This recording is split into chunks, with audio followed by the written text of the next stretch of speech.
Hujan lebat di Kanada Barat pada hari Senin menyebabkan banjir dan tanah longsor. Wilayah terdampak paling parah adalah Provinsi British Columbia.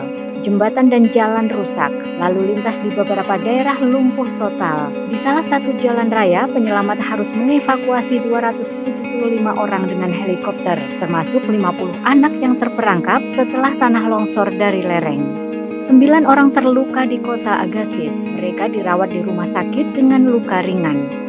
Pihak berwenang Merritt mengumumkan evakuasi seluruh populasi sekitar 8.000 orang. Jembatan dan instalasi pengolahan limbah terendam banjir di sini. Karena cuaca buruk, pipa Trans Mountain yang mengangkut minyak dari Provinsi Alberta ke pantai Pasifik harus dihentikan. Ada juga masalah dengan catu daya. Cuaca memiliki dampak signifikan pada beberapa infrastruktur kami, terutama di daerah Hope. Lebih dari 5.200 pelanggan kami dibiarkan tanpa lampu di malam hari karena masalah pada saluran listrik. Pasokan listrik pulih, tapi padam lagi. Sekitar pukul 7 pagi pada hari Senin kami sedang bekerja, tapi kondisi cuaca dan kurangnya akses ke jalan mempersulit tugas.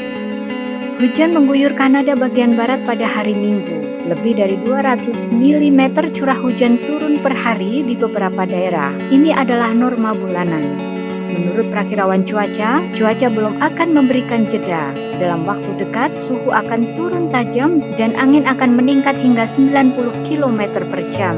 Pihak berwenang mengkhawatirkan es di jalan pegunungan, pohon yang ditebang, dan pemadaman listrik baru.